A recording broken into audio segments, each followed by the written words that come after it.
Hey guys, and welcome to the Week 4 edition of the Fantasy Points XFL Breakdown. I'm your host, Jake Tribbey, and I've got Chris Wecht here by my side to help us break down every angle of the Week 4 XFL slate. Chris, how are you doing today, and how did your DFS lineups fare in Week 3? It was pretty good. I'm excited. Another week of XFL DFS. The last week did not go super great. The chalk kind of, picked the wrong chalk players. Felt pretty good after that Seattle Vegas game on the first night, and then stuff didn't. The rest of the games did not quite go how I thought they would go. But that's the XFL for you. Yeah, exactly. I had a pretty solid week. I made a little bit. I ended up winning a ticket to the 333 contest this week, which I'm pretty excited about. If TJ Vasher had caught his final two targets, I would have banked for 50K, but I'm trying not to think about that too much. I was really proud of our Brian Hill call last week. I thought his ownership was just ridiculous. So there's plenty to hang our hats on after last week, but I think people want to hear about the games this week. So diving right into things, we've got the Houston Roughnecks at the Orlando Guardians. This is our first game Saturday at 7 p.m. The total here is 38.5. The spread is Houston minus 9.5. You can still find Houston minus 9 at a lot of spots. Injuries from the Houston side, pretty clean. Max Borgi was limited in practice early in the week, but practiced in full on Thursday. Should be good to go. Cody Latimer, though, on Orlando was a late addition to the injury report. Didn't participate in Thursday's practice. They're listing him as probable with a knee issue. I was kind of speculating that maybe this could be a veteran rest day for Latimer, considering he's, I think, has more than twice as many targets as the next closest player. He's kind of their entire offense right now. So, maybe they just wanted to give him a break, but it's certainly a little concerning and definitely something to monitor. I think we docked him a little bit in our projections because of the concern we have, but I do expect him to play. Yeah, it's a good thing this is the first game because late injuries like that, it's best if you can find out before you have to make the rest of your lineup decisions and just so we'll update projections and whatnot as it gets closer. If he's good to go, if he's active, I'm probably not worrying about it at all and just assuming that he's in good health. And if he's out, then you're going to see a bump for guys like Lance Lenore and Eli Rogers for sure. Yeah, absolutely. And it's kind of tough because there are a few viable options in that 5K range, but it's fairly thin overall. So if Latimer was ruled out, you'd certainly want to make some adjustments there. In terms of bets for this game, I got Houston minus 7.5. I tweeted it out on Monday. Honestly, I still like, if you can find Houston minus 9, I still like that. Chris, do you have any opinions on bets for this? Yeah, I didn't get the 7.5, but I did get the 8.5. I don't know how, when we were projecting this game, I was like, I cannot get Orlando within double digits of a spread that feels like it makes sense. And surprising. We're only 3 weeks in, so we don't have a ton of information. Maybe Houston's defense just looks really legit, and I think Orlando is the worst offense in the league. So it just does not feel like a game where they're going to be within one score with XFL rules and 3-point conversions and stuff. Absolutely. Yeah. I tweeted it out. Houston has the best defense by points allowed, the best offense by points scored. Orlando has the worst defense by points allowed and the worst offense by points scored. It really feels like, the spread should be at least Houston minus 10. So we are certainly backing the Houston side of things here.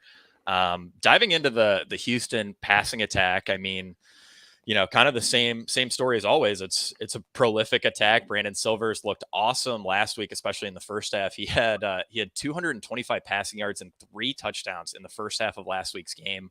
Second half, they were much slower, didn't really do a ton offensively. I don't think he's going to catch nearly as much ownership as some of these other quarterbacks because, he doesn't project quite as well, given that we have to give Cole McDonald some rush attempts. He could certainly vulture some touchdowns.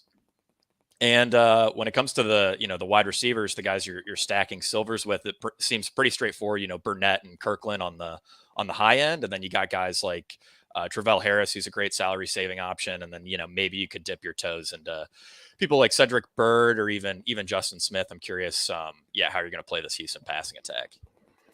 Yes. Yeah, we talked a lot about Silvers yesterday, and it really is a shame. His upside's just capped because of McDonald being there, and it makes him. I mean, with the ownership leverage you're going to get playing him, I think he's a fine play.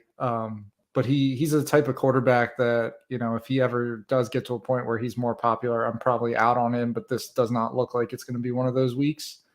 So I think he's a fine play, but his ceiling is definitely not as high as some of the other quarterback options. The receivers you pretty much covered, Kirkland and Burnett. I am pretty interested in Travell Harris this week. So he missed week 2, comes back or next week in week 3 and runs 50% of the routes. Nick Holly's routes were basically cut in half, who took his place in week 2 when he was out. So I do wonder if we could see Harris's role continue to get better here in week 4 and be a nice way to get different with the Houston offense. Yeah, he was listed as a starter again on the depth chart, which I think is a great sign for a expanded role. I mean, I believe he had an 85% route share in week 1, so he could definitely head back towards that. I did kind of write up Justin Smith as like the galaxy brain min priced wide receiver play of the week. I mean, he's only getting 8, 9, 10 routes per game, but his ADOT's 29 and he's 3,000. So he catches one deep ball. He'll pay off value. I think that's sort of like I said, it's really thin. I'm only going to use them in the $15 on some silver stacks, but yeah, it's a little interesting there. But Travell Harris is certainly the preferred option. Dipping into the Houston running back situation, I mean, I actually think we have two guys here who are very in play. Max Borgi, I mean, we all know and love him as the CMC of the XFL. He's absolutely smashing in terms of weighted opportunities, getting he's right there with Davion Smith as having the most consistent workload in the XFL, at least 11.2 weighted opportunity points every week thus far. And then we also have Bryson Aline, the backup running back. This dude's 5'6", 165. But I mean, man, last week he's very clearly the quickest, fastest guy on the field and came pretty close to actually breaking off some huge plays. He's only 3,400, I believe. I kind of like both guys. I don't think anyone's going to play Aline. So yeah, getting him at 5% and Borgi's a little overpriced relative to how he's being projected across the industry. So, I think he could clock in at sub 20% too. I kind of regard both these running backs as pretty strong plays in tournaments. Yeah, I think they're both good plays. Borgi is the workhorse. He's more expensive, but he's not going to be super popular. In a game we expect them to get up in, and while we think they're going to be passing and passing and passing, but maybe they don't. Maybe they run the ball in the second half because they're up by 24 at halftime or something. Yeah. I mean, I don't know. And yeah, no one's going to play Aline. With Dejuan Lee was inactive last week, and as far as we know, that was solely just not an injury. He was just inactive. Yep. So Aline becomes a very solid play if you need the money in a game where they should be double-digit favorites. So both guys are very attractive to play and good ways to get different instead of playing Kirkland or Burnett if you're not doing like a silver stack. Yeah, and with Aline, you just want to make sure that Lee is again inactive. Yes. If Lee plays, I would not touch Aline. But yeah, Houston feels pretty straightforward this week. I did want to quickly mention the Houston defense because they're going to be outrageously popular. I mean, probably 35 or 40% owned, but I mean, it's for good reason. They scored 19 DraftKings points when these teams played in week 1. They didn't even score a defensive touchdown. They had 7 sacks, I think 3 interceptions and a fumble recovery. I mean, just like absurd stuff. And, like I said, in terms of like a points for, points against matchup, this is as big of a mismatch as you're going to see. I think like in the $15 and stuff, you can absolutely get away from the Houston defense. It makes a lot of sense to sort of fade a 40% owned defense. In single entry, it's a little tougher to get off of them. I'm curious if you have any thoughts on this super popular defense, probably the most popular that we've seen all season. Yeah, anything large field, 2,000 plus entry type stuff, I'm probably just not going to play them. It's just they can absolutely score 19 or even 20 this week, but there's just so many other ways that we haven't seen a punt return touchdown or something yet this year. Like that could happen for another defense and suddenly they're matching them or beating them at a third of the ownership. But in super small field, it's fine. But even then, like if you like, you could just not play the Houston defense and play, I don't know, like Seattle stacks and be different solely because of that. So Yeah, absolutely. I'm right there with you. I think if I am pivoting off of Houston, my favorite way to do it is with St. Louis. They're very reasonably priced, and I'm way down on Arlington, but I mean, there's tons of viable options. A defense really only need, defensive touchdowns are incredibly random, so that's pretty much all you need to get there. Moving on to the Orlando side of things, this feels like the first week where we've been pretty comfortable projecting Paxton Lynch with the full, pass game workload for the most part. I think we gave DeAndre Francois and Quentin Flowers, very small projections, but yeah, it looks like Paxton Lynch is the guy. They did sign Quentin Flowers. Quentin Flowers, great rusher. He's pretty comparable to a guy like De'Ara King. Excellent rusher, not a fantastic passer. They will probably have some, a package of rushing plays for him, but I really wouldn't expect him to eat in to Lynch's workload too much. I'm not really considering Lynch in play for the 4-game slate just because of how bad this offense has looked, but I do think he's interesting for the Saturday only slate and certainly interesting for Showdown. So not sure if you have any opinions on Lynch specifically here. Yeah, Lynch is, don't play him on the 4-game slate. There's really no reason to. You can play better quarterbacks for the same amount of leverage. And yeah, sure, for the Saturday slate. Because I mean, like we said, they should be behind, they should be throwing a lot, and maybe he catches lightning in a bottle. Yeah, and I mean he runs, he has the rushing upside, and I mean just looking at like 2-game slate ownership these last few weeks, the guys who have a little more uncertainty in their QB situations are just going way underowned, I think, especially for 2-game slates. Like there are not many options there, and it's certainly possible that Paxton Lynch could provide a little more value than guys like Silvers or DiNucci on the Saturday only slate. So I do think he's a little interesting there. The Orlando rushing attack, I'm really just not excited about at all. The team let Kelvin Taylor go. I forget who they signed. Dedrick. Yes. Or Dedrick Thomas is one of the wide receivers. Yes, but isn't it?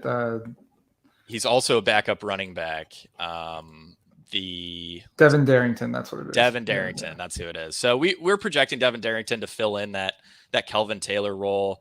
I mean, it was a pretty even split last week in terms of weighted opportunity. Jermaine Martin, 5.7 weighted opportunity points. Kelvin Taylor, 4.9. I mean, and almost dead even in snaps. It's really gross. Spot. Yeah. I don't think you're playing these guys. I mean, you can certainly consider it for a 2-game slate, and absolutely for Showdown. I think both are interesting, but I'm absolutely off this backfield for the 4-game slate.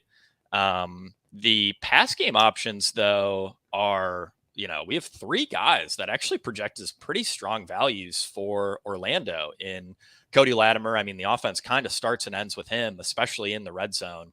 It's hard to project him for anything less than like a 30% receiving touchdown share. He's just the guy for them. Obviously, we did mention that he is listed as probable with the knee issue. And then we have Lance Lenoir and Eli Rogers, who Eli Rogers, I believe, is 31 or 3,200. Lance Lenoir is the minimum price. Both of those guys project as pretty solid plays as well. My favorite personally is Lenoir. I'm going to definitely play some Latimer, and I'll have a little bit of Rogers too. But I really like Lenoir just given that, he led the USFL in basically every receiving stat. He's been with the team for, I don't even think, 2 weeks at this point. And he's already, right there with Rogers in terms of leading the, wide receiver group in routes. And he's listed as a starter. He could very easily emerge as their top pass catcher behind Latimer. And that's kind of how we're projecting it this week. Yep, his route share has been increasing the past 2 weeks, and guys like Charleston Rambo probably we would kind of hope start to lose some routes as he's just been so unproductive. Yeah, and like we talked about earlier, the Lattimore injury is going to massively change if he's out. If he's in, we're only slightly bumping him down right now, but so if he's in, he'll get a slight bump back up, but if he's out, it'll really shift things up and make guys like Lenoir and Rogers huge values, and will be pretty hard to get away from a guy like Lance Lenoir at $3,000 with the injury there. Yeah, especially in negative game script given the talent and stuff. I mean, I really don't think either of Lenore or Rogers will catch much ownership if Latimer plays. If Latimer sits, both guys should be pretty popular, but all are viable plays. All have exposure um, to all those guys. Beyond that, I really don't think I have much to add here for the Orlando offense. I think we covered everything. Yep. So moving on to the second game on Saturday. This is a late kick, a Saturday 10 p.m. kickoff. San Antonio Brahmas at the Seattle Sea Dragons. Total here is 41. Seattle is favored by 4 points. The injuries here are a little interesting. Morgan Ellison is listed as questionable after back-to-back limited practices, but he tweeted that he's playing. So he's going to play. And I'm super excited to talk to him, to talk about him. We will get to him in a second. On the San Antonio side, TJ Vasher is out. He's dealing with a shoulder issue. Jalen Tolliver listed as probable. Vasher basically filled the Tolliver role last week. Tolliver only played 4 snaps. I get that was a very frustrating 0 for a lot of us, considering he was pretty underowned. I thought he was a decent tournament play last week after he was ruled active. But he's definitely going to play this week, and he should be a full-time player once again. So another important thing to make note of. But yeah, starting with the San Antonio passing game, I wrote up Cone. I touted Cone a little bit last week as a solid play. I mean, 65 passing yards, absolutely brutal. At the same time, I'm not like ready to write him off or anything, because the Houston defense is really good, and in the first 2 weeks, Cone himself looked pretty solid. So I think he'll be 4, 5, 6% probably in large field stuff this week. And honestly, I kind of like it. I'm ready to go back to the well on Jack Cone. Maybe you can talk me off him. No, I'm glad you said that, because I was like, I thought I was gonna have to come on here and be like, I'm falling for the Jack Cone thing again. Yeah, he looked good in the first 2 weeks. I mean, and then obviously he looked terrible last week, but we think this Houston defense is pretty legit. So I'm not gonna write him off yet just because of the one game. Yeah, the big concern for him right now is that the Brahmas are running the ball at the league's second lowest rate. And even last week, I mean, they were losing, 22-7 in the first half. They ended that game with a 43% pass rate. I mean, it's just, really not great there. At the same time, though, I think we've seen the explosiveness in Seattle's offense. So there is a decent chance that, maybe getting down to Seattle could light a better fire under the San Antonio offense, force them to pass a little more. But that is the risk there, and that's why Cone won't be very popular at all. Running back for San Antonio is pretty gross, but at the same time, I mean, I do think you can absolutely get away with playing a guy like Kalen Ballage, 13.4 weighted opportunity points in week 3. That was 5th among all running backs, 57% of snaps, 60% of routes. So, the underlying metrics are pretty good. The problem is that he's not efficient at all. And, he's splitting red zone touches with Jock Patrick. So yeah, it's a pretty gross situation, but I do think Ballage is live in the larger field stuff as a running back play. I'm not sure if you have a take here. Yeah, I think he's fine. Personally, I'm already kind of like playing the San Antonio passing attack is already going to be a little unique. And if I'd rather go that way, but I think you can play Ballage if you do want some action on the San Antonio side, but don't want to play like Cone or anybody like that. Yeah, for sure. I'm with you there. And then with the wide receivers, I mean, I already mentioned Tolliver as a pretty solid play. I'm certainly intrigued by Fred Brown. He actually saw like a pretty solid role in week 3. But I don't know. I'm still kind of on the fence about how I want to stack Cone, like what I think the best way is. I don't think any of these San Antonio pass catchers will be super popular outside of maybe Alize Mack, who projects as a pretty strong value, I think, across the board in the industry. I'm curious how you think your Cone lineups are going to look with pass catchers. Yeah, the Vasher injury and him being out is going to create an opportunity here. And I don't think anybody in the industry really has a good feel about who for sure that will be, which means there's going to be opportunity for you to get big leverage by just kind of mixing and matching some different guys. I think Mac, Fred Brown, Tolliver, or Mac and Tolliver are probably my two favorites, and then Fred Brown, and then maybe you tried Reese Robinson again. I know he burned everybody last week, but they're going to need somebody to run to throw the ball to, because Vasher was running some of the, I think, the most routes on the team for the past 3 weeks altogether. Yeah, yeah, and he looked to be their main guy last week. I mean, they really couldn't do much passing the ball, but when they were throwing, it was mostly going to him. So yeah, I mean, I think if I end up with 5 or 6 cone lineups, I'm really just going to mix and match here. Probably don't need to do many double stacks at all. Just because of the passing volume concerns. You're kind of just hoping that you hit on the right pairing there. But yeah, I mean, I like it. I like it for tournaments. I think it's going to be pretty unique because there are just, objectively better options at quarterback this week. And one of those options is Ben DiNucci for Seattle. I mean, he's been, I think, our top quarterback play all 3 weeks that we've been doing the projections, at least in terms of, raw projection, maybe not necessarily value. I mean, he's still not priced up to the point where, he's a bad value by any means. They're throwing, about 70% of the time. He's looked good. Throwing the ball looked, 377 yards and I think 4 touchdowns last week was just an awesome performance. And yeah, he's running well. So Ben DiNucci, I think, is pretty clearly the top overall quarterback play of the slate. The problem is that ownership is going to reflect that. I mean, he'll be 30% owned, I would assume. So yeah, not sure if you have a DiNucci take. Yeah, he's going to be popular, and for good reason. They pass so much. It's going to be tough to totally fade him. You're going to have to get creative elsewhere, which is not impossible to do. If you just do a DiNucci double stack and play any San Antonio receiver, they're not going to be very popular. Yeah. So that's probably how you want to play it. I really like doing stuff like DiNucci, Ellison plus a receiver to be different. Just don't roll out the DiNucci, Josh Gordon, Pearson stack. Or even, even if it's, look, Gordon might not be super popular because he's expensive, but the Pearson Blake Jackson might be the one that's the most popular.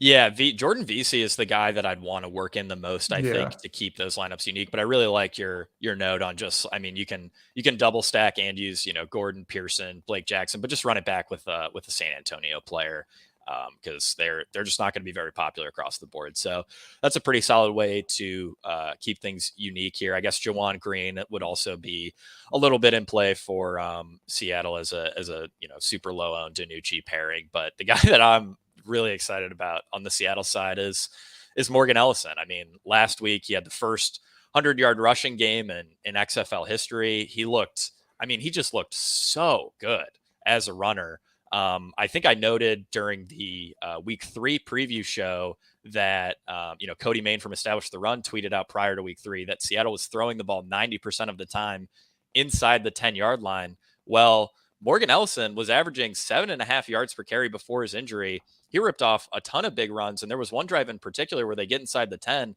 and they give him 2 carries in a row, which I thought was pretty telling as to how they feel about Morgan Ellison. He did unfortunately end up getting hurt on that second carry, but he tweeted he's going to play this week, so he's good to go. I mean, I love this guy as a player. I think he's pretty easily the most talented running back in the XFL. I honestly think he belongs on an NFL roster. I was thinking about this last night. I mean, would you rather have Morgan Ellison, if you're an NFL GM, making $800K per year, or Ezekiel Elliott making $15 million per year? That's mean. Yeah, it is pretty mean, but I'd much rather have Morgan Ellison. Yeah, you're not wrong. So yeah, he's he's priced up. He's not the elite value that he was last week. He's 6,900. And yeah, the backfield pie here isn't huge.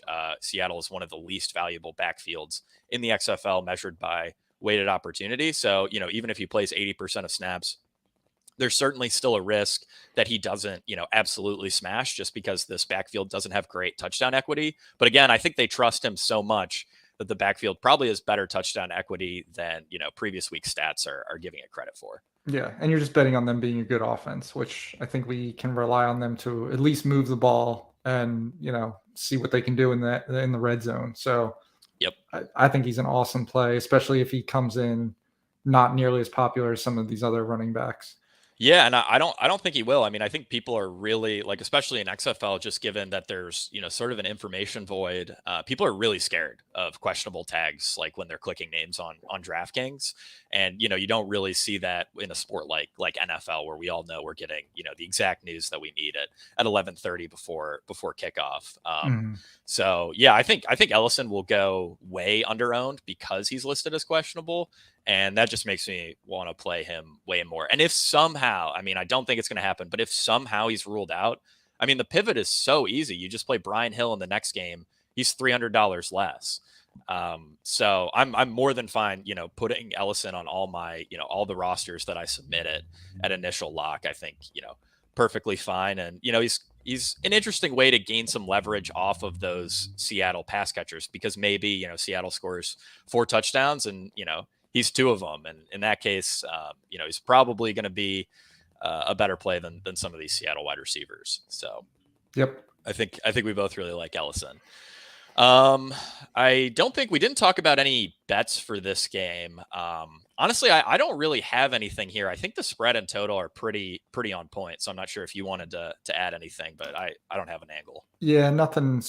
I think San Antonio maybe is being a little bit underrated if you wanted to take the points with them, but I think it's pretty on the spot. Sweet. All right. Moving on to our first game on Sunday. This is a Sunday 4 p.m. kickoff. We've got the Arlington Renegades at the St. Louis Battlehawks.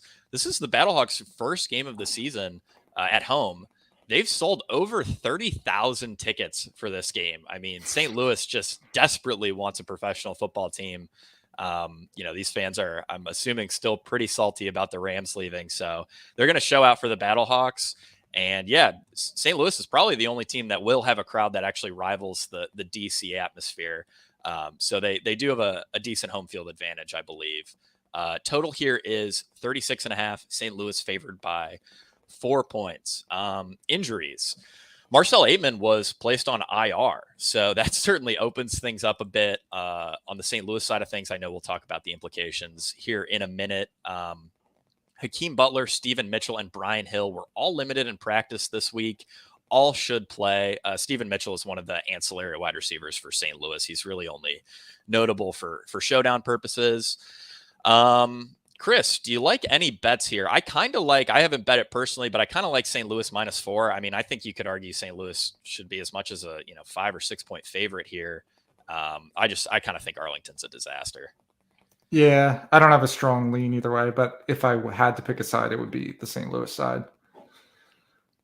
Awesome. All right. So getting into the Arlington side of things, I mean, we know Kyle Sloter is going to be the quarterback here, kind of similar to San Antonio. The real issue here is just passing volume. Arlington really likes to run the ball. I'm having a tough time finding any, Arlington passing stacks or pass catchers, appealing at all. Tyler Vaughn's is projecting as a decent value for us. Sal Cannella, we can obviously project for a pretty solid target share, but he's expensive and he'll definitely carry ownership. If I'm paying down a quarterback and I want, a low owned guy, I much prefer Jack Cohn, but I might trot out some Sloter lineups just to, try to be a little different. I don't know. Do you have a strong take here? Yeah, I don't hate the Slaughter play, especially after last week. Everyone was dying to play him, and he didn't perform. But now he's not going to be nearly as popular, so now he's probably a decent play. I'm not super excited about it. The receiving room is really the issue. We cannot seem to get a beat on what they want to do with these receivers. It's like every week one guy is playing double the amount of routes he played the week before, and another guy's cut in half. I mean, Lujuan Winningham only ran like 30% of the routes last week, and then Brandon Arcanado was back up to 75 after being there in week 1. They worked in Caleb Van Der Esch this past week. it's just really hard to know. Other than Sal Cannella, it's just really hard to get a feel for what they want to do with their receiving room. Yeah, I mean, we have Tyler Vaughn's projecting as a pretty solid value. I think he's, pretty safely their top receiver, after Canella at least. But yeah, I mean, it feels really thin. I think if I'm playing Sloter lineups, I'm probably only pairing him with Vaughn's and Canella. I yeah, I don't really know if I have much more to add there. It's kind of a gross situation where you're kind of just playing ownership there. So even Vaughn's routes have been decreasing over since week one. I mean, 96% in week one, 89 in week two, and then 69 the past week. So yeah, he's probably their leading receiver, but it does seem like they're trying to figure out what their best starting trio is, and they don't seem to have figured that out yet. Yeah, not great. They have figured out though that they certainly love to run the ball, and They that do. really starts and ends with them with Davion Smith. He's basically the only guy other than Max Borgi who has had at least double digit weighted opportunity points every week so far. I mean, since the team cut Keith Ford, he has the red zone work all to himself. We expect Kenneth Farrow to rotate in a little bit. He joined the team last week and played a decent bit. I mean, part of that was because Davion Smith was injured. I mean, really the thing that I'm excited about with Davion Smith, not that I think Arlington's going to score a ton of points, but it's just the red zone role. Keith Ford had 2 red zone carries. Davion Smith is tied for the league lead in 5. If Keith Ford was never on the team, I mean, Davion Smith would be the clear XFL leader in red zone touches, or I may be referencing inside the 10 touches, but yeah, either way, Davion Smith, the red zone role is truly elite. He's a lock for 100% of backfield red zone touches. So he's got really good TD equity. The problem is he's probably not going to be very efficient, but he's going to get 15 to 20 carries. So I like him as a play. I don't love him. I think ownership will probably be around 25 or 30% there, which to me seems about right. So I won't be taking a huge stand there, but I definitely want him in a few lineups. Yeah, he's fine to me. Don't love him, but he's good enough. I do like I'd rather play Brian Hill and who we'll talk about next, and Ellison, who we already talked about. If I'm some of these more popular running backs, you it's just an easy fade bet in a lot of ways because you're just betting on Arlington offense being bad, which we think they are anyway. But he is getting a lot of work, which is just rare in the XFL. So I think that you can make arguments, and I would just build your lineups accordingly based off of if you want to use them or not. Yeah, exactly. I mean, I think, it's you're really just banking on touchdowns with Davion Smith. Like Mm-hmm. I don't think he's going to get there on yardage and receptions. But I'm more than fine with it. Arlington, they'll probably score a couple touchdowns. So, and we know, Yeah. like, I mean, inside the 10, like just rewatching their game last week, it's just jumbo, like handoff to Davion Smith every time. Like they do not want to throw the closer they get to the end zone. So yeah, I mean, I really can't undersell like just how good his TD equity is. Moving on to the St. Louis side of things, I mean, a lot more interesting conversation to be had here. Obviously, we have AJ McCarron. He's been playing really well. He's expensive. He doesn't project as like a great value for us by any means. Pay $100 more and get Ben DiNucci. I think a lot of people would rather go that route. At the same time, that should keep McCarron's ownership, around 10, 15%. And yeah, I mean, I like him for tournaments. I don't know if I have much more to say than that. He's pretty good. The St. Louis offense has looked pretty good. And, I don't think, I think he may go a little underowned this week. So yeah, what's your take on McCarron? Yeah, it feels like we say the same thing every week about McCarron. He, Yeah. he's fine. He's expensive. He's not going to be super popular, so it makes him a good play, and I think that's true again here. Arlington is not very good on defense either, as well as offense. So I think McCarron's a totally good play at quarterback, and now with Aitman out, you have a little bit more condensed receiver room, so he's a little bit easier to stack with and whatnot as well. Yeah, absolutely. Stacking McCarron is pretty straightforward. We have Hakeem Butler projected as the top option by raw projection, Austin Prohl as the top option by value. I think most people will go that direction. Hakeem Butler should be extremely popular. I mean, the guy just looks like he doesn't belong on an XFL field. He's just so much bigger and faster than everyone else that it's kind of absurd. I mean, I really feel like he's deserving of another NFL opportunity. It's pretty surprising to me that he flamed out in the regard that he did. But I mean, he's an awesome XFL player. He's their red zone guy. He's their Cody Latimer. They love throwing jump balls to him because he's so much bigger than the guys guarding him. And yeah, Austin Proehl, really just the value in the slot. But the guy that I'm really excited about is Darius Shepherd. Shepherd projects as the worst value of the three. But, him and Aitman play, kind of a similar role. They both play about 80% of their routes on the outside. And in the first 2 weeks, with Aitman mostly healthy, Shepherd really didn't do much of anything. But in week 3, he had 8 targets, 42 air yards, which is actually more than he had in weeks 1 and 2 combined. So his role definitely is expanded with Aitman out. And I think he's going to go way under-owned compared to Proehl and Butler because he just doesn't project as a strong of a value industry-wide. Yeah, he is the leverage play on the St. Louis side, and probably one of the better leverage plays on the slate as a whole, just because of the opportunity and between like Butler's. I mean, do you think Butler rivals like the Pearson ownership and whatnot? Like, is he the most popular receiver this week? I think he'll go under Pearson. I mean, I don't know. Pearson's a tough guy to fade. Butler is 2,000 cheaper. I don't know. I think Pearson will be the most popular receiver, and then Butler will be probably second or third, right there with a guy like Jontre Kirkland. Maybe Blake Jackson will probably be up there too. Yeah. So in terms of like clear pivots, all of those other guys that you mentioned don't have a guy like Darius Shepherd at 3 to 5% ownership that you can just easily pivot to. Yeah, I mean, honestly, like one of the easiest ways to keep your McCarron stacks unique, I think I'll mostly be doubling McCarron. I'll have some single stacks in there, but I mean, you can just play Butler plus Shepherd or Proehl plus Shepherd, and then I mean, you're totally fine there in terms of ownership and stack uniqueness and all that. So I think we both really like Shepherd as a pivot this week, and yeah, pretty strong play. Steven Mitchell projects okay for us. I wouldn't go that far, but he's certainly viable for like a 2-game slate, showdown slate type stuff.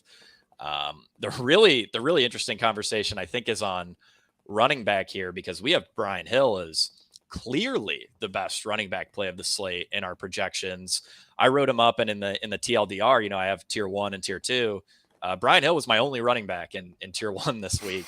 The best stat that I pulled, during my research this week was that Brian Hill's played 1.5 games. He played the first and fourth quarter in week 1. He played all of week 3, and yet he has 60% of backfield weighted opportunity. I mean, he's missed a game and a half, and he's had 60% of backfield usage. Just absolutely insane. 77% snap share last week. 60% route share, had multiple red zone targets. He was 1 yard away from falling into the end zone again, and he would have had, I think, 24 DraftKings points. I mean, he was pretty easily our best call last week, and man, I really like him again in a game where, St. Louis should have plenty of positive game script. I wrote, I obviously I try to cover every angle here, and it's, I suppose, a little concerning that Arlington is only giving up 2.9 yards per carry. But they've played Orlando and Vegas, and Orlando and Vegas cannot run the ball. Yeah. So I really think that's just kind of more of a who they've played sort of factor there, rather than them actually being a good run defense. Chris, talk me off of Lockie and Brian Hill. I don't think I'm going to be able to talk you off him, but he is the best. He's so much better than Mateo Durant and Kareem Walker, when the guys that were filling in for him, and the team seems to know it because they just feed Brian Hill. I think you can use Brian Hill pretty much however you want, whether you're playing McCarron or not, whether you're playing another St. Louis receiver or not. He's going to get the most work of pretty much all the running backs on the slate. I mean, it's hard to really argue not playing him. I really like the idea of doing like a McCarron, Brian Hill, pick one of the wide receivers and then like a Devion Smith run back as just saying, we know Arlington loves to feed Devion Smith and they just score some touchdowns and there's a good chance it's going to be him. So you get two of the, workhorse running backs in the same lineup with a good passing option as well for not a ton of ownership, and, fill in the rest of your lineup however you want. Yeah, absolutely. Another thing that I thought was kind of important last week, Mateo Durant, he was the only other guy working in. Kareem Walker was active though, and he really didn't play. Mateo Durant fumbled at the goal line. So I think the goal line role is going to be pretty exclusive to Hill. I mean, I'm not sure what the coach's thinking is there, but typically when a guy gives the ball up at, the 3-yard line, they do not want to give him the ball again, at least the following week. So hoping for a 100% goal line and red zone role for Brian Hill. And I think that's pretty likely, but I mean, again, he's pretty easily the best running back play of the slate. And I mean, just based on running back ownership last week and the way guys are, projecting at the position around the industry, I actually don't think Brian Hill will be super popular. He'll probably be 30% owned. He might push for 40 if a lot of people watch our show. But even that feels a little too low for me. And I'll probably be way overweight the field. Yep. Alrighty here. So we are good to go on the last game here. We've got the Vegas Vipers at the DC Defenders. Kickoff is Sunday at 7 p.m. The total here is 42. DC is favored by 6. Injuries, only real notable one here is that tight end Ethan Wolf for the Defenders, who was their leading pass catcher at the tight end position, is out. He's expected to miss this game and next week. That, opens up a little bit of value for some of these backup tight ends. We have Briley Moore McKinney at a 2.3 point projection. And then we also have Trey Berry working in for some routes. I mean, really only relevant for the showdown slate. You're definitely not getting down to these guys on, even the 2-gamer, I don't think. And then we got a bit of news this morning. Las Vegas fired their offensive coordinator, which I think we both agreed was pretty strange given that they had their best, offensive outing of the season last week. I thought the offense looked pretty good. Hundley was cooking. So that's kind of a wild card. We really don't know, how that will impact projections or what we can expect from the offense this weekend. And right now we're kind of just leaving things as is, given that it's expected that one of the positional coaches will just take over the offense and that we won't see, like a drastically new playbook or anything like that.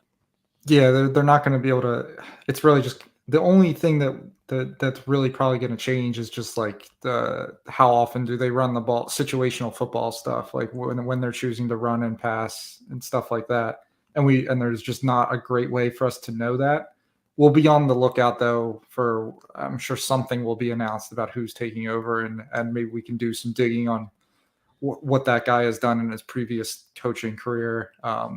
My guess is eventually they hire somebody from the outside, unless like this game they, look awesome on offense or something.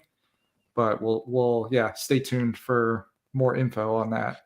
Yeah, definitely a situation to monitor. I mean, we'll be in the Fantasy Points Discord if we find, anything dramatic there that we think is worth noting. But as of right now, we're kind of just proceeding as if this guy never got fired. In terms of bets for this game, I grabbed Vegas +6 right when the line came out. I tweeted that I thought it would get out to Vegas +4.5, and it hasn't moved at all. I still like Vegas +6, but I am a little concerned after they fired the offensive coordinator. This actually might be my first bet all year where I don't get closing line value. So yeah, I'm curious if you have any betting angles for this one. Yeah, I also grabbed the +6, and yeah, I have the same feelings. It doesn't feel good when they fire a coach because we just don't know what that means or why or what could have possibly happened.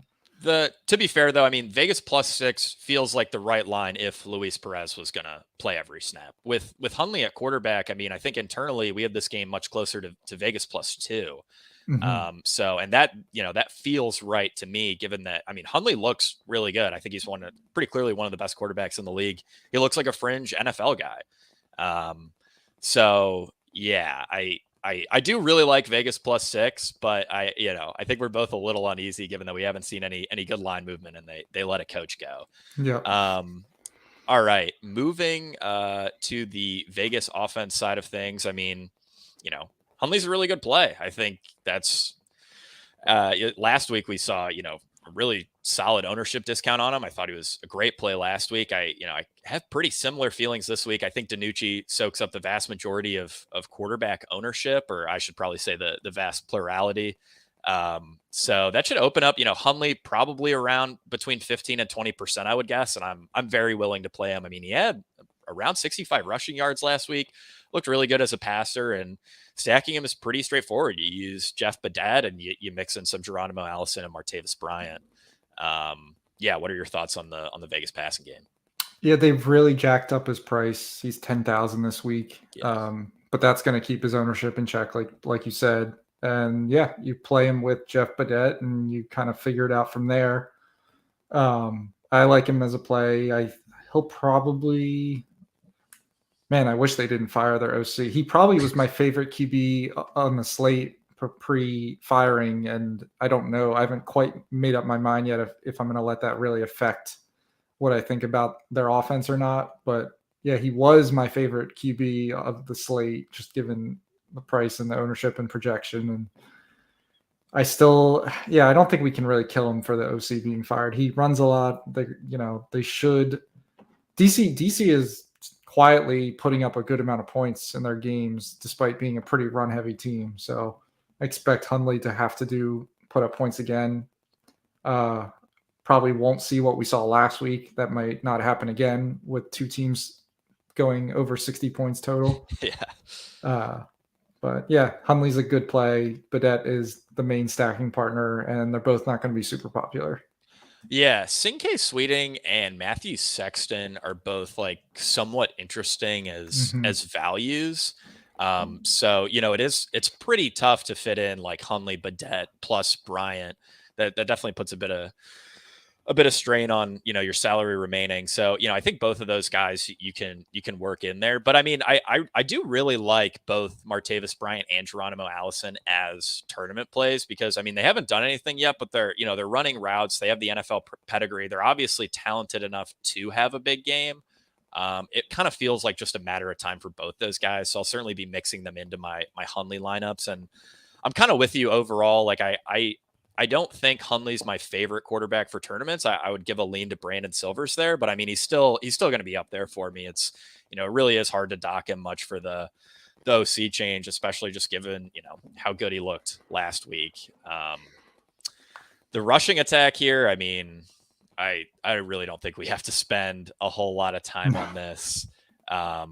It's DeAndre Torrey, John Lovett, and Rod Smith. And it's not quite a 33-33-33 split, but it's as close as we're going to get. Yeah, it is. I mean, it is gross. So, I mean, maybe that's why he got fired. He said no more of the three-headed backfield. We want a bell cow. I mean, I guess for Showdown, I'd probably consider John Lovett my favorite. I don't know. I mean, he gets most of the passing work, so I'd probably agree with you there. Yeah, and we do expect him to play from behind in this game, so I think that makes sense. He had the long receiving touchdown last week, so maybe they give him a little more work this week because of it. But I mean, even the 2-game slate, I think you can just get away with fading this backfield entirely. All right, the DC side of things.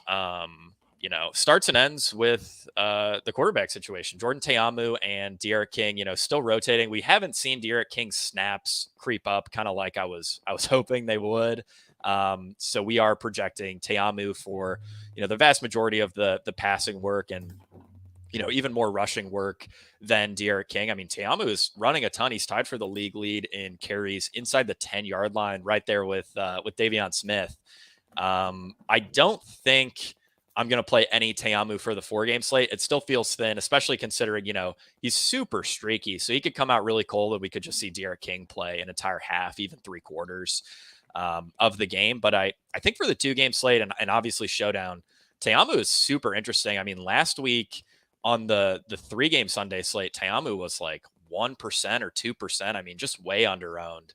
And maybe you could argue that makes sense, but I do think for the 2-game slate, kind of similar to Paxton Lynch, he'll go under owned. Yeah, I'm not sure if you have any strong takes there. No, yeah, I'm probably not playing Teamu. Just I like other QBs better, and Yeah. extremely streaky, and yeah. But I think the real question is, are you playing De'Ara King this week again? I think I'll trot out a De'Ara King lineup just in case, because I do think he would just absolutely smash if he played enough. And there's always the risk that Teamu sometimes Teamu looks really good and other times he looks really bad. I would not recommend anyone else plays De'Ara King, especially on the 4-game slate. Showdown though, I mean, you can captain De'Ara King. He's the I think best showdown slate every week. yeah. So I'll have some De'Ara King exposure in Showdown for the 4-gamer. I'll put one lineup out there just in case, but I want it to be known that I don't feel very good about it. The running back situation for DC is pretty interesting in that we have, Abram Smith led all running backs in weighted opportunity last week, 17.9 weighted opportunity points. Second best performance we've seen out of a running back other than Kalen Ballage in week 1, at least in terms of, raw usage. 69% of snaps, 56% of routes. And he seems to have, about 70% of the red zone opportunities coming his way. He's expensive. I believe he's at 8,400. I like Abram Smith if he's not going to be popular. The problem, though, is that he's projecting pretty well industry wide, and I'm worried he's going to be one of the highest owned running backs of this slate. Yeah, he doesn't look great if he's going to be popular. He had an 18% target share last week, which I don't think is sustainable at all. Yeah. For the Raquel Armstead doesn't even have a target the past 2 weeks, which they're about the same in their pass catching ability, in my opinion. Yeah. So I don't think that's super sticky. I'd rather just bet on. I mean, they hit a huge offensive explosion game last week, and it would not take much for Abram Smith to not be able to pay that off because of how much he does split with Raquel Armstead at 10% ownership. Yeah, he's totally a good play at that. But if he's going to be popular, it just does not feel like a great play. It's a really tough click if he's going to be popular. I mean, if you told me, Abram Smith is 28% owned and Max Borgi is 17% owned, I mean, I think we both know who the better play would be. So, I'll keep an eye out industry wide, and we'll definitely keep the Discord informed if we see any dramatic changes. But I do think Abram Smith is a pretty clear fade right now, just given how popular he projects to be. I actually wrote up Raquel Armstead in the quick hits section of my tournament plays article, basically just saying, look, he fumbled twice last week, and that that really hurt his overall workload, because I mean, how do you give the ball to a guy who fumbles twice in the first half? But I mean, he looks pretty good. He's getting about 25% of the red zone touches. He's playing a little bit more than 40% of the snaps. So the underlying usage isn't too bad, especially relative to his price. I think he, if I, let's say I'm making 30 lineups for the $15, the largest tournament, and I'm not playing Abram Smith, I kind of like having Raquel Armstead on, 2, 3, maybe 4 of those teams, just as leverage, because I mean, I think if we're, just grading the DC guys on how likely they are to score a touchdown, it would probably be like Teamu, Abram Smith, De'Ara King, and then Armstead, but they're all live. Yeah. Do you think Armstead gets some ownership because of, I'm having a hard time seeing why people would be so bought into Abram Smith, but then not also be bought into Armstead for similar reasons, but just obviously at a lower amount, but he's cheaper too. Yeah. I mean, that's the thing. I don't know. I think if you're paying down at running back, you're probably looking more at Bryson Aline. I'd be really surprised if Armstead, pushed for double-digit ownership. That would be pretty shocking. 5%. There isn't a lot of great running back value this week, so I do wonder if people wanting to save do go to him over Aline, or vice. Him and Aline are kind of definitely the two favorites in that range. Yeah, potentially. I mean, That could make some sense. For the most part though, we've seen, I mean, outside of like the really obvious guys, we've seen a lot of the top value options at both receiver and running back go surprisingly underowned. So Mhm. I don't know. I'm not super concerned about Armstead's ownership. I think people are just really excited to play Abram Smith. Final note I had on Smith, I mean, his role is not materially different than it was in weeks 1 and 2. Weeks 1 and 2, he averaged 6.2 weighted opportunity points per game. So like, I mean, there's a real chance of just a straight up bust performance here. Yeah, he feels like a pretty easy fade if he's going to be popular. The DC receivers are a little interesting. Josh Hammond is probably too expensive to be considered in play, but both Chris Blair and Lucky Jackson are, sub 5K, and they both project pretty well for us. Lucky Jackson, especially so, actually projects as one of our top wide receiver values of the week. I won't be going crazy on any of these guys, especially since, it's not like I'm going to be playing DC stacks on the 4-game slate, but I think you can definitely mix in some Lucky Jackson and Chris Blair to save a little bit of salary at wide receiver.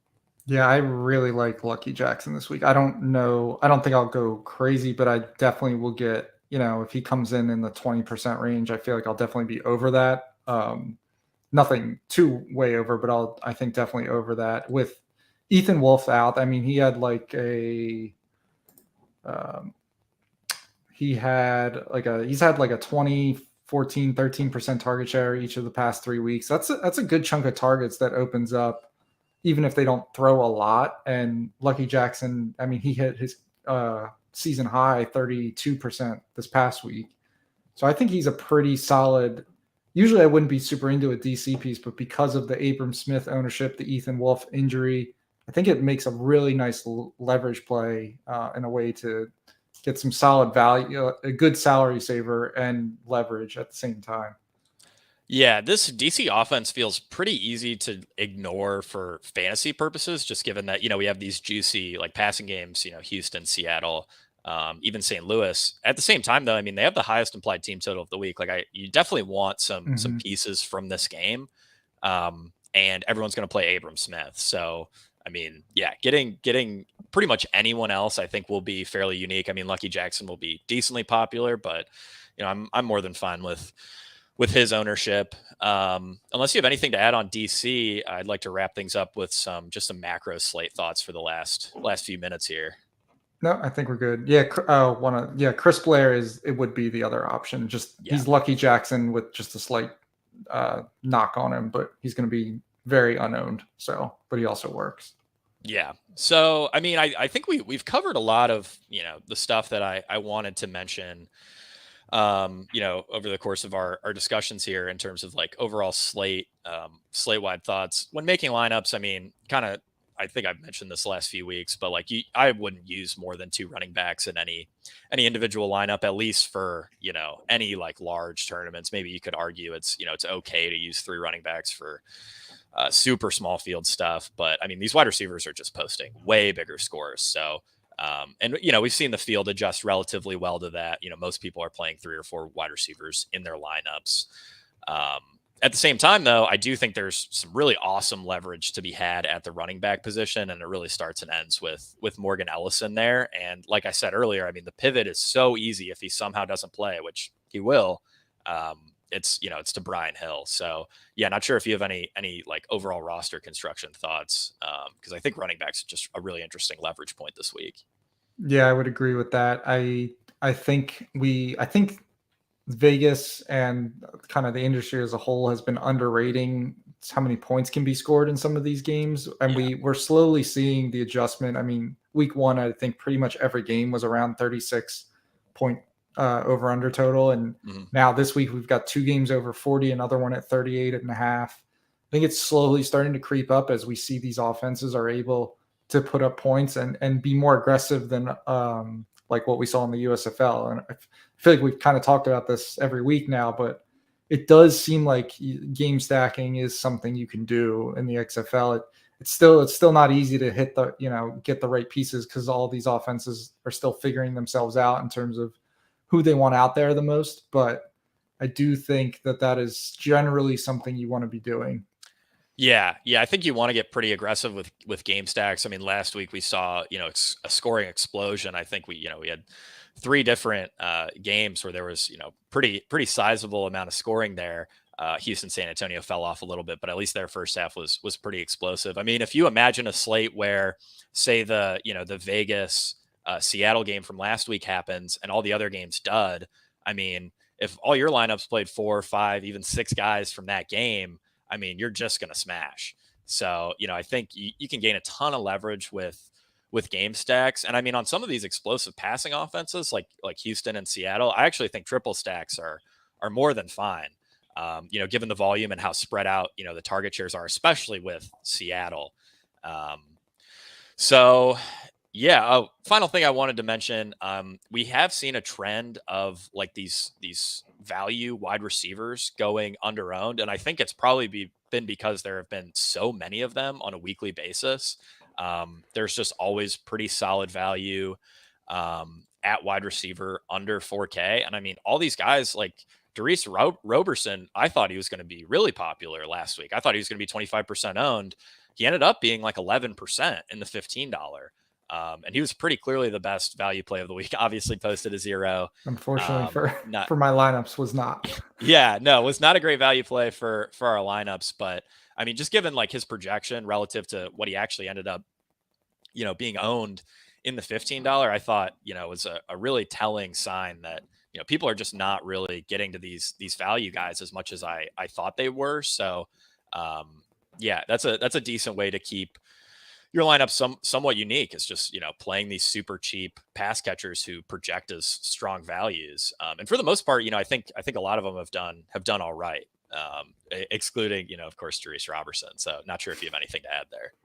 No, I think that's a good point. Salary does seem to be becoming more of a factor as we go along. So Yep. you're gonna naturally start to have to play some of these guys, whereas in the first 2 weeks for sure, and a little bit last week, you can get away with it pretty easily still. Yeah, but I mean, there's still a pretty decent amount of options there, so I wouldn't expect any one guy to really soak up No. a ton Yeah. of ownership at least for this week in particular.